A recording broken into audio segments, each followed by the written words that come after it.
Partagez vos observations avec Benoît Dutrisac par courriel. dutrisac@commercialcube.radio. Rendez-vous, c'est tout ce qu'il vous reste à faire. Rendez-vous! Des appels au génocide! Ils sont tombés sur la tête.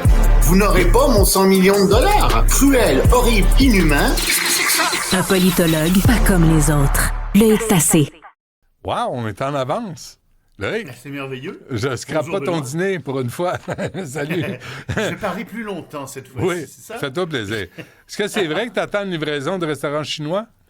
Comment tu sais ça? Ben, ça va te coûter 84 de plus cher, là. Oui, parce que moi, je ne commande qu'aux meilleurs et les meilleurs sont à Pékin.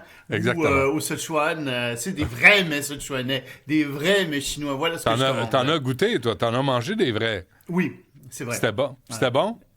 C'est extraordinaire. C'est vrai? super bon. Ah ouais. La cuisine chinoise est fabuleuse. Ma favorite, c'est la cuisine qui vient du Sichuan.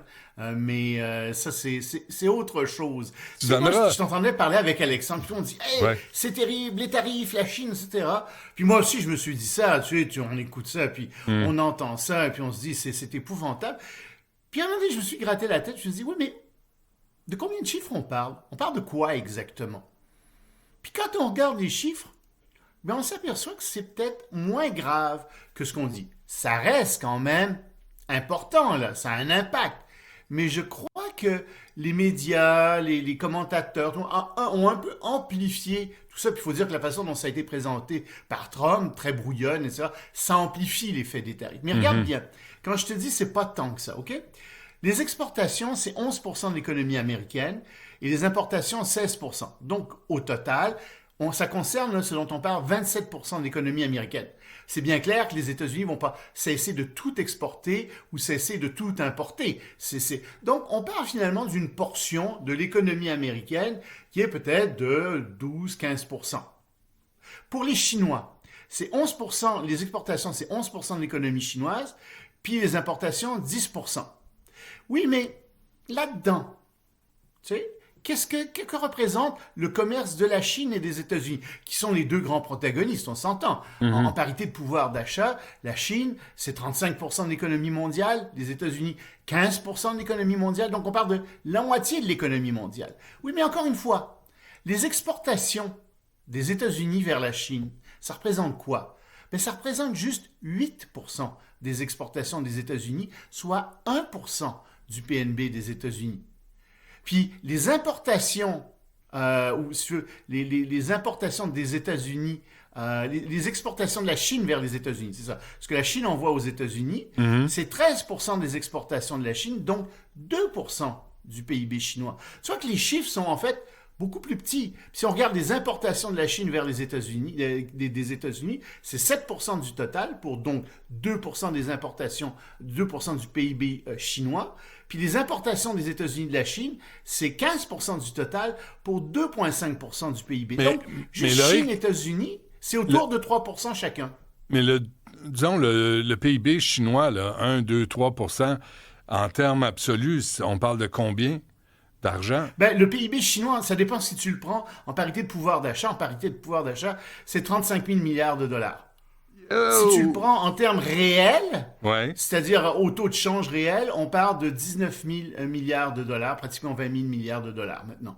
Des 1000 milliards, là. Oui.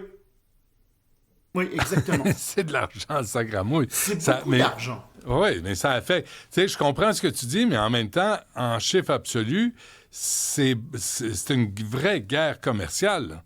Oui, oui, oui. Tu me parles de 19 000 milliards. Je cherche pas à dire c'est pas grave. Ouais. Je cherche juste à dire, mettons quand même des proportions là-dessus. Ouais. Mettons des proportions entre la Chine et les États-Unis. Là, pour chacun, on parle de 2-3% du PNB qui est affecté directement. C'est de ça dont on parle, juste pour ça. Mais attends, il y a aussi le Canada et le Mexique pour les États-Unis. Les principaux exportateurs sont aussi l'Allemagne, le Japon. Mais là, ça tombe beaucoup plus bas en termes d'exportation, en termes de pourcentage d'exportation. Et donc, tu t'aperçois que en réalité, la grosse guerre, c'est avec la Chine. Avec les autres, les États-Unis sont en train de s'entendre. Puis, ça concerne moins de points de pourcentage du PIB ou du PNB qu'on pourrait le penser. C'est juste ça que je dis. Je dis dans ce sens-là, OK, c'est grave, mais il ne faut pas s'affoler non plus. Je comprends. Il y a aussi les médicaments, là, ça fluctue. Ça, par exemple, si j'étais américain, là, je m'affolerais.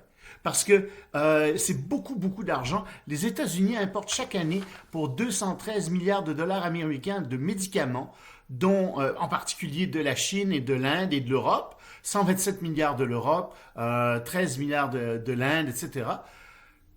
Puis ces médicaments, c'est des médicaments génériques qui coûtent beaucoup moins cher que ce que demandent les fabricants américains. Parce que les fabricants américains, ils ne suivent pas l'offre et la demande.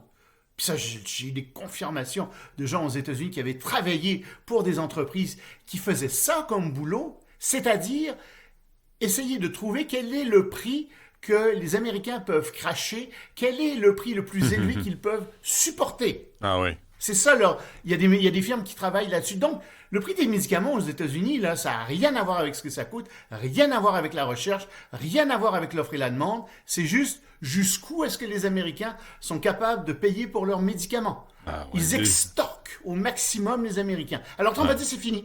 Parce qu'il y a C'est un fini, niveau, on il y veut a plus un- de médicaments d'étrangers. Il y a un niveau psychologique où tu n'es pas prêt à payer, mettons, plus C'est ça. que 10 $ pour des aspirines. Dépendant de quoi, exactement. Mais tu sais, il y a des gens qui ont besoin, l'insuline par exemple, Ouais. mais ça coûte un prix. Ça coûte aux États-Unis 10 fois le prix de ce que ça coûte au Canada. Ah C'est oui. un vieux médicament. Puis c'est une question de vie ou de mort pour certaines personnes. Mais c'est pas grave, les compagnies vendent ça à des prix de fou. Alors les gens importent leur insuline de l'extérieur, là ils pourront plus le faire. Ça va coûter encore une fois des prix de fou. Et c'est ça Trump aussi, que les grandes compagnies puissent faire un maximum d'argent. Alors il a annoncé que très bientôt, il y aurait la fin des exemptions tarifaires sur le secteur des médicaments, parce que ce secteur était exempté. Ça sera fini très très bientôt. OK. Le gouvernement nie énergiquement, tu dis, l'envoi des soldats chinois en Ukraine. Non, on fait pas ça. Voyons, pour qui nous prenez-vous? Une bande de menteurs. Là, pour qui on prend le gouvernement chinois? Ce sont des gens qui ont menti, par exemple, on s'en rappellera pendant la pandémie. Ils mentent constamment. C'est leur grande spécialité, le mensonge au gouvernement chinois, au gouvernement du Parti communiste chinois. Mais bon, ils disent que, en fait, ils sont neutres dans ce conflit et que non, et le gouvernement chinois dit que c'est peut-être des personnes qui ont signé des contrats directs avec le gouvernement russe. On va procéder à des vérifications, mais on est contre tout ça. Ben oui, mais c'est pas parce qu'ils ont signé des contrats avec le gouvernement russe que vous n'avez pas permis qu'ils le fassent, que vous n'avez pas encouragé des soldats à le faire. Ouais. Je pense que oui, ils se cachent derrière tout ça. Bon, et Elon Musk fait fermer les comptes sur X des opposants à Erdogan. Oui. Oui, il avait déjà commencé à faire ça en octobre dernier, mais tu sais, il y a des grandes manifestations en ce moment Ouais. en Turquie, parce que, évidemment, Erdogan a fait emprisonner son principal opposant politique sous des prétextes fallacieux, on s'entend, tout le monde le sait, et les gens sont dans la rue, ils disent, écoutez, on est en train de perdre notre démocratie, Erdogan fait arrêter des journalistes, il fait arrêter plein de monde, et il ralentit les réseaux sociaux. Alors, il y a des gens qui s'opposent à ça sur X, qui disent, mais non, il y a tant de manifestants à tel endroit, il y a des millions de personnes qui sont descendues dans les rues, Erdogan a fait telle chose, telle autre chose. Les comptes sont fermés. Il fait fermer des centaines de comptes et X dit, oui, on va fermer les comptes. Plus que ça, X censure les messages d'autres comptes où, justement, on décrit ce qui se passe dans la rue, on décrit ce que les opposants sont en train de faire. Et X me dit, mais non, écoutez, on a déposé de manière anonyme, quelqu'un chez X a dit, vous savez, on est devant les tribunaux en Turquie là-dessus. Allons donc. Si ça avait été Twitter, ça ne serait jamais produit. Il n'y aurait jamais eu ce genre de fermeture de compte. Et si tu veux savoir la raison fondamentale pour laquelle X fait ça, ben figure-toi qu'en 2023, Elon Musk a rencontré Erdogan, le président turc. Pourquoi? Ben pour commencer à négocier l'implantation d'une usine Tesla en Turquie et pour la vente de contrats avec Starlink aussi. Alors, ceci explique cela. Ouais, ça va bien. Mais quel hypocrite ce Musk. Pour la liberté d'expression, tant que ça ne nuit pas à la vente de mes voitures ou de mes fusées, de mes satellites, etc. Bon, crois-le sur parole. Loïc Tassé, merci. On se reparle demain. Salut.